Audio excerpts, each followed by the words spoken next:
Right, so here we are in my freezing cold garage, and I thought I'd do something a little bit different today. I don't often talk on camera, or at least facing the camera.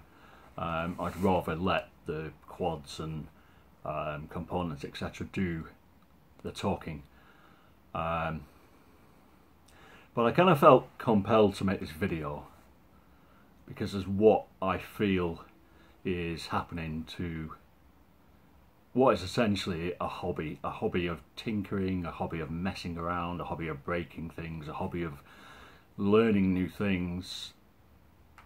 Yeah, and learning new things is what this hobby's all about. I can do things now that I never could have even think about doing prior to starting building quads, you know, wiring, electricity, just general engineering skills. I didn't even think I possessed those. I've always been more creative than an engineer. My brother is an aerospace engineer, whereas I have a background more in sort of art. My degree is in fine arts. And this video really came about because everywhere I look at the moment, I feel like people are selling out, even people that I previously respected.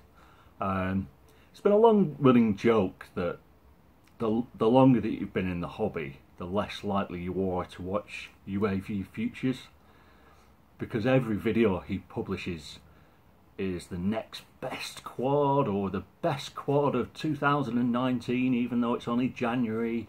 And I used to love those videos when I first started, but the longer I've been in the hobby, that I don't even watch them anymore because I can't be bothered.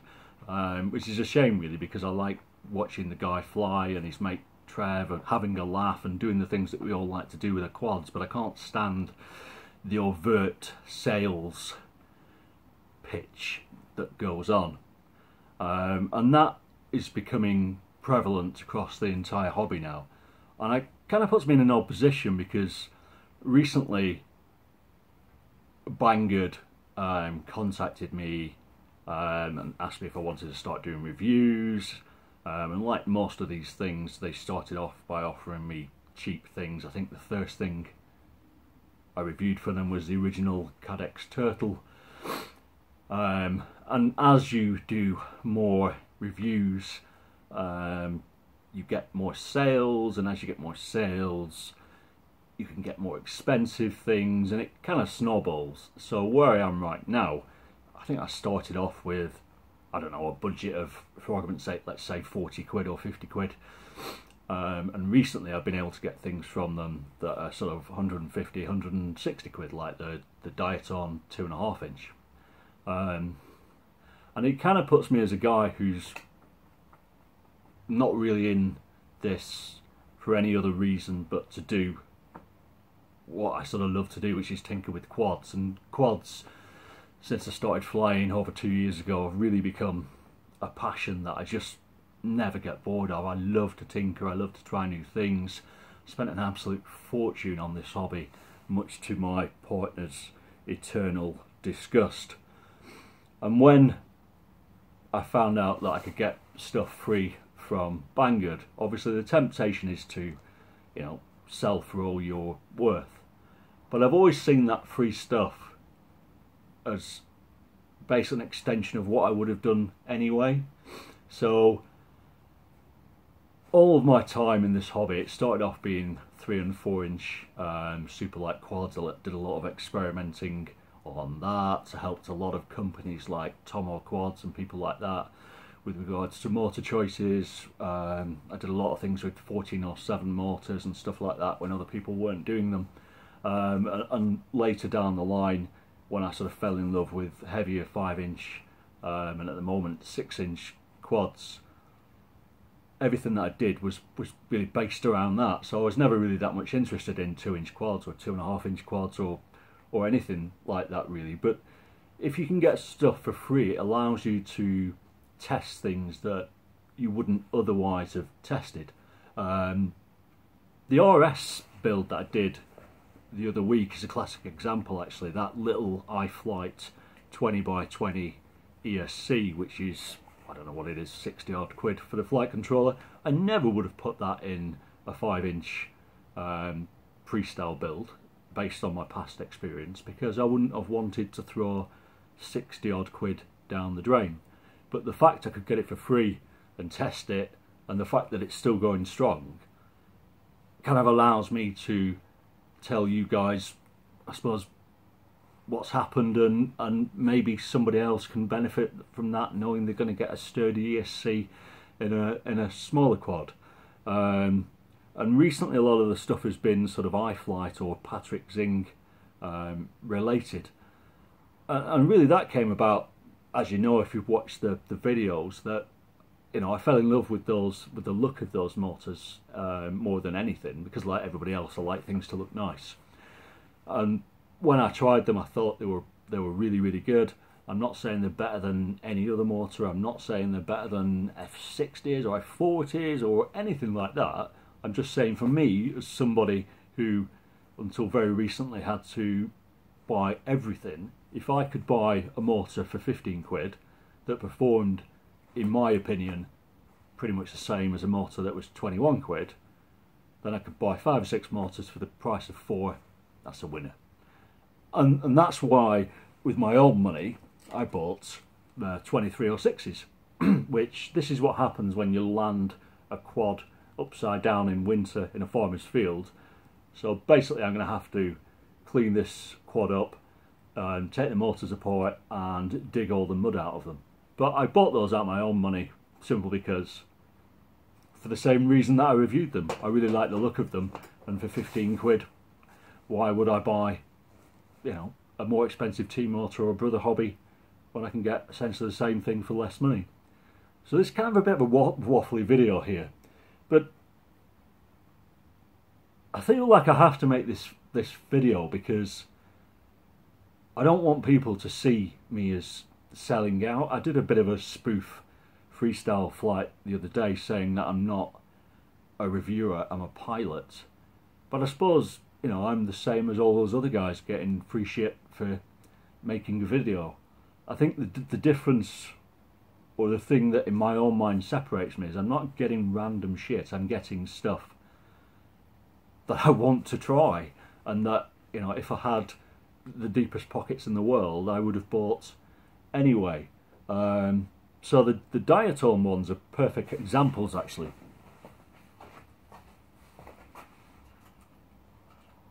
So these are the two little diatones.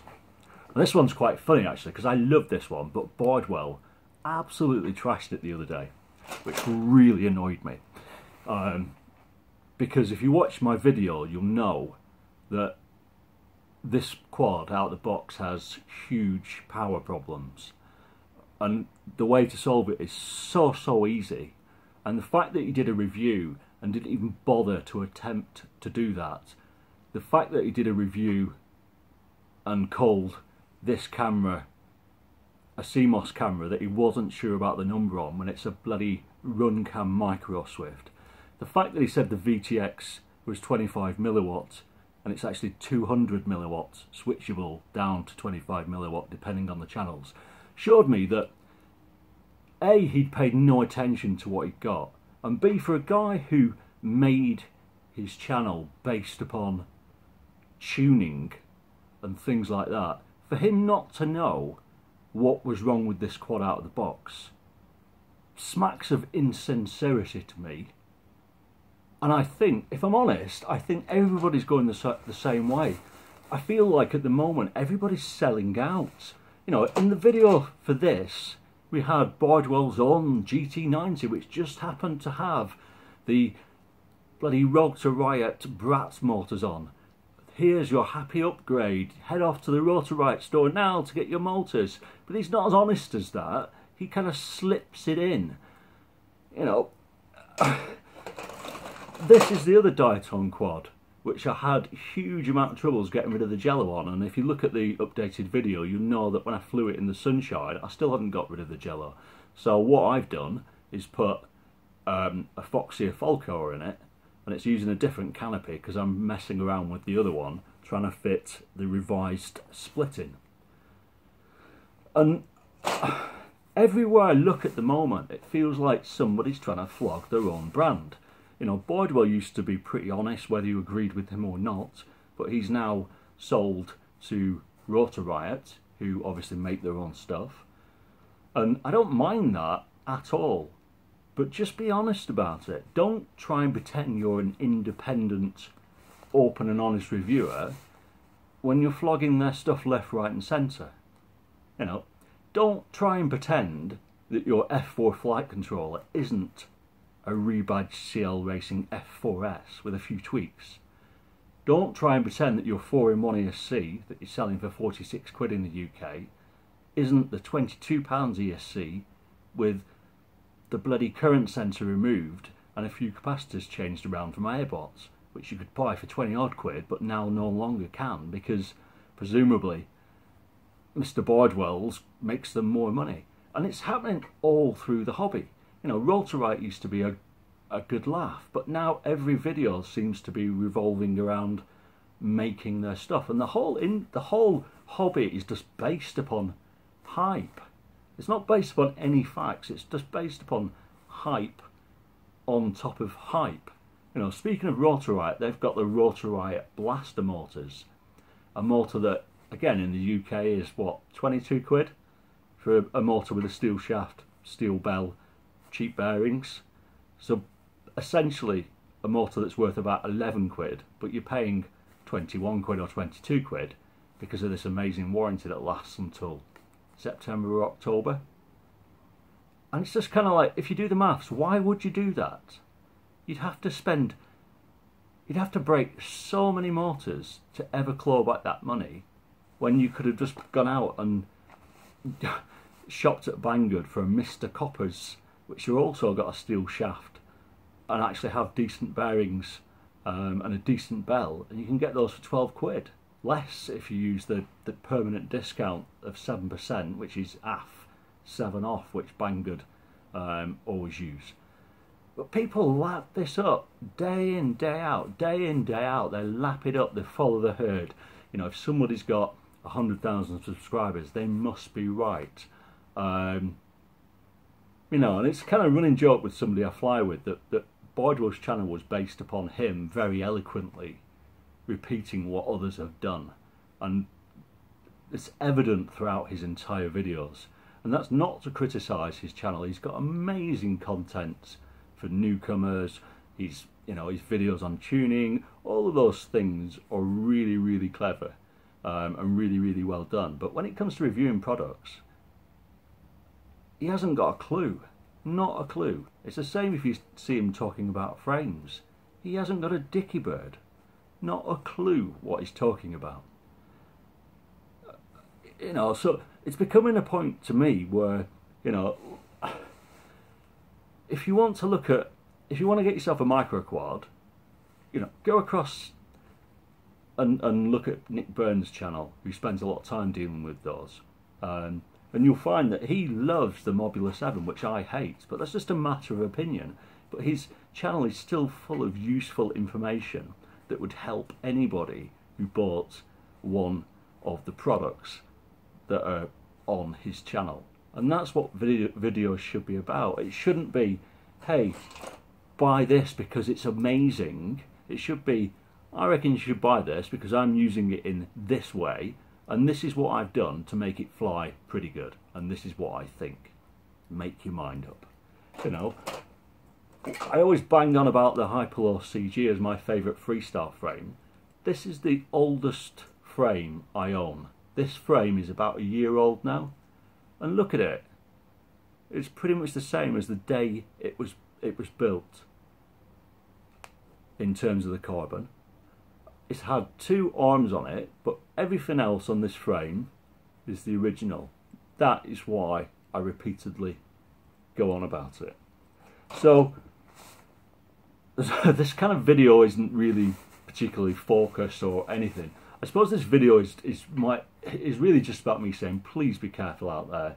Don't believe anything anybody says. Make your own mind up. If you trust me, that's great. If you don't, that's absolutely fine as well. You should look at every video, scrutinise what somebody's saying, apply it to your own circumstances, and make your own mind up. Don't ever believe that because somebody's got a lot of subscribers or somebody's got very few subscribers, that one person knows more than another. I could waffle on about flight controls and frames from now till kingdom come, because I know about those things. I couldn't tell you,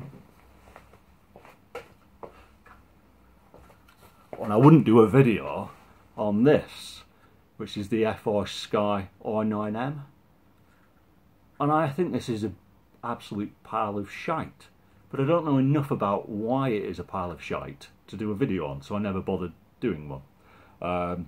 When it comes to transmitters and receivers, it's not really my bag. I can happily set up a Tyrannus, I can happily do what I need to do on it, but I couldn't, you know, show you the ins and outs of every little thing that it can do. It's just not my interest. So when I do my videos, it tends to be on things that I'm comfortable comfortable speaking upon. And you know, I can tell you that the Hyperlow CG is an awesome frame. I can tell you that the Acrobrat is too heavy, in my opinion, and is being pushed by lots of people who have come from a micro quad background rather than a larger freestyle background.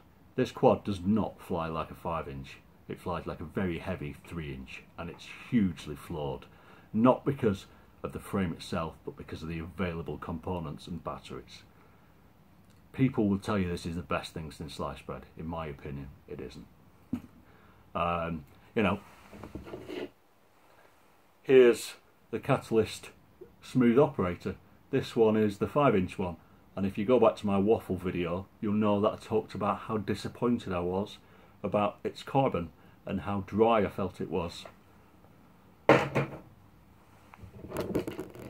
This is a 6-inch one, and strangely I haven't had any problems with this, and it flies an absolute treat. You know, so sometimes we end up contradicting ourselves. But I suppose this video is not really going to make sense to anybody, but I kind of want to, what I want to say is that everything that you see on this channel is here for a reason, and that reason is not to make money, because as I put at the end of every one of these videos, the affiliate income which I've made I give away, because I don't want any part of money being the defining point in what I do, what I love, or what I review. And this video, I suppose, is my reassurance to you that whatever appears on this channel, what I say about it will be my honest opinion, and whether that opinion's right or whether that opinion's wrong, make your own mind up. But it will be my honest opinion based upon my own experiences or my own attempts to try and fix any out of the box problem that it has, like the diatom quads.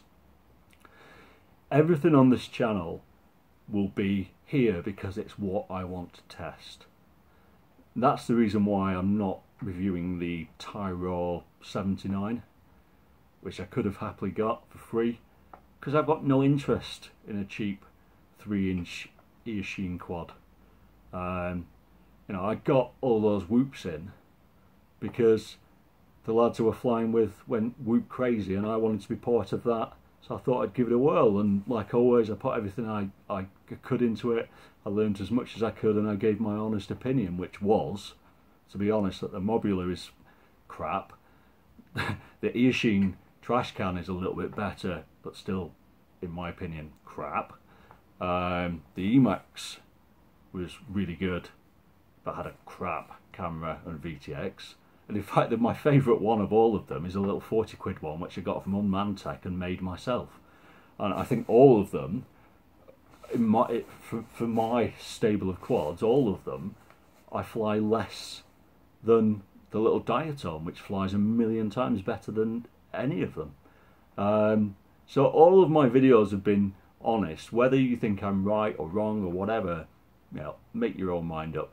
But don't believe everything anybody says. Don't believe everything everything everybody says. Don't believe the hype, and don't believe that everybody's in this for the wrong reasons. Just be careful of all the hype. You know, we're not buying iPhones here. We're buying pieces of carbon and machinery, and these things get smashed into trees at 80 miles an hour and break. And the long and the short of what we want from any of these things is something that doesn't break as often and survives those crashes and flies sweetly, and the rest of it is neither here nor there. So yeah, so that's pretty much it. I will continue to fly my Hyperlows because I love the frames and I like the honesty which the guy goes about making them. I will continue to fly my 6-inch operator despite my issues with the 5-inch carbon, because I just love the way that the frame is designed. I won't be flying my Acrobat because I don't like the way it feels in the air, and I'll be flying the 2.5 and the 2-inch diatones because now I've got them set up as I like. They fulfill and fit into a part of my life that I couldn't fly my existing quads in, which tends to be small little gaps between rain showers and small little places where little light quads like that don't break every 2 seconds are a perfect fit for me. So sorry this video has been a bit waffly and a bit negative and all the rest of it, but I kind of wish that the money men weren't involved in this hobby. And frankly, you know, if Banggood said tomorrow, we're not going to send you any more stuff again, so what? You know, it's no skin off my nose. I frankly don't care. I spent thousands of pounds on this hobby before the money men get involved, and I'll carry on doing exactly the same as I've always done when they're long gone. And I suspect that a lot of the bigger channels will disappear overnight if the tap was turned off, should we say. So yeah, so the moral of this is find people you can trust. Look at the smaller channels, Nick Burns and people like that, who are specialists in their areas, and take your advice from them. Don't listen to somebody like Bardwell, who his only specialism is repeating what the Betaflight devs have told him. Don't listen to UAV Futures, who earn £6 a month minimum from flogging crap bind flies. Yeah, and don't listen to me because sometimes I'm completely wrong as well. There you are. A video to confuse everybody. Cheers guys. Thanks. Bye bye.